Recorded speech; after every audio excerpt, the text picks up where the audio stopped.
Hi, welcome to How to D&D. My name is Fred Wheeler and today I want to talk about Dungeons and Dragons.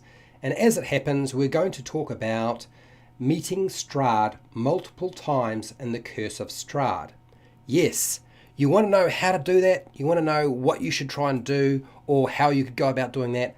I'm going to give you everything that I have currently. Well, kind of. This is a Dungeon Master guide. That means if you are playing through the Curse of Strahd, this is not the video for you. Full of spoilers. If you're a Dungeon Master, you are in the right place, so stick around because I have more for you. The party could or can or should meet Strahd multiple times without having to engage in combat or battles. And how would you go about doing that? Sometimes it's a bit hard to get your head around that and to come up with ideas. And if you look on the internet, there's really not that much information. And so therefore you are stuck trying to figure out all of that yourself. Here are a few ideas to try out in your game. Take them, leave them, change them, do as you wish with them. They are yours to play with.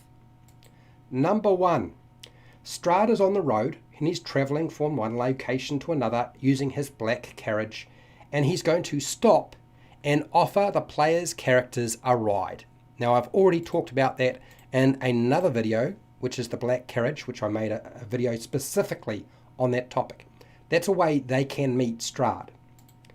Number 2, Strahd sends an invite or message to the party to come to dinner at Castle Ravenloft. I know the players are going to be terrified, and you definitely want to invite them to dinner. Not to be dinner, but to sit down at the table and actually have dinner with Strahd and converse with him. And he's not going to converse with them in his true form. It more than likely will be an illusion of Strahd, because there's always some player that decides, I might be level 1, he's invited me to dinner, let's just attack Strahd right now. So the original Ravenloft adventure actually uses this mechanic. Strahd invites them to a dinner and they have a meal with him. Number 3, Strahd is found playing his pipe organ in the music room of Castle Ravenloft after being summoned, not invited to dinner, but summoned to his castle. Nothing worse. I mean, it's what we see in so many movies, is the pipe organ, the mad individual. So use that. I know you want to, so you might as well have a go. Number 4, Strahd is feeding on a local person who has a soul, because he has to feed on individuals that have souls, because those are the only ones that give him nourishment, and the party just stumbles upon him having a snack. That's probably one of the more weird ways of doing it, and certainly the players may never talk to Strahd. They might just run away thinking they're next. But can you imagine Strahd feeding on somebody, a local popular person who they may have met? It does not need to be Irina. So for those of you who are thinking that's Irina in the picture, no, it's not. It's just a local individual he's decided to feed on, and then having a conversation while he's sucking their blood.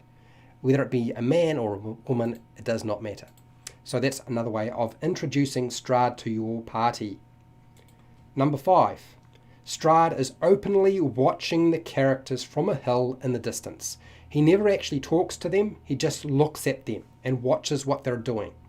And that'll scare your players big time. But that's another way you can introduce Strahd to the characters and your players and have a little bit of fun with them, because that will certainly spice things up. And this image on a horse is certainly where I would take that idea from. Your players will be wondering what he's up to. He doesn't have to be up to very much of anything, actually. He could just be watching them up close. Number 6, Strahd has taken his brides out shopping and accidentally meets the group while they're shopping. Now, I know some of you are thinking, this feels a little bit like you've taken a whole lot of ideas from real life, and I have very much taken them from real life. But there's nothing more interesting than going shopping to buy stuff somewhere in one of the towns or villages, and Strahd for whatever reason, with his brides, shows up, and the expression on the shopkeeper as the blood drains out of their face and they go stark white, it's going to be a really good and fun experience. I think that's one way you can do it. Take him shopping. Number 7. Strahd is slaying or killing a potential ally to the characters, and he makes them watch. Yeah, now seriously, get Strahd out in the open. He's picked an individual that the player's characters are trying to ally with, and he doesn't attack the party as such. Instead, he has overwhelming forces and defeats and kills an ally in front of them to make it clear that they cannot find allies to help them. Now that's a way you can encourage Strahd to be seen as a villain. Certainly he's always going to be the villain, but that's certainly going to hammer it down for everybody, I'm sure. This is a bit strange. Number 8. Strahd is watching them, or maybe even talking to the player's characters through a wall painting of himself.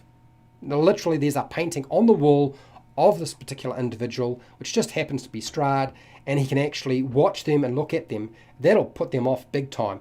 If the painting starts talking to them, oh my gosh. I mean, certainly there's a good chance they'll attack the painting, but they might learn a lot about Strahd's character and another chance to interact with him. This is very inappropriate. Number 9. Strahd attends the funeral of an unfortunate local who has died, or a character, while the party is present during the funeral. I mean, that is the sort of thing that somebody really evil does. Where you show up, you know you've been responsible for the death of somebody, and you go and say, you attend the funeral as if you might actually care for the individuals who died. And of course you don't. And Strahd would not care in the slightest. So there's another way you can introduce Strahd to your players if you wanted to. Let's talk about number 10. 10 is Strahd is visiting Madame Ava just after the party has their fortune told, or before. Now that is going to cause all sorts of complications. The fact that Strahd might visit Madame Ava after they've had their fortune told, that gives them the opportunity to actually have a discussion with him and to realise that Strahd does have a relationship with Madame Ava. And that is going to cause all sorts of questions for players.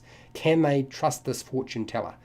Is their fortune that has been told actually correct?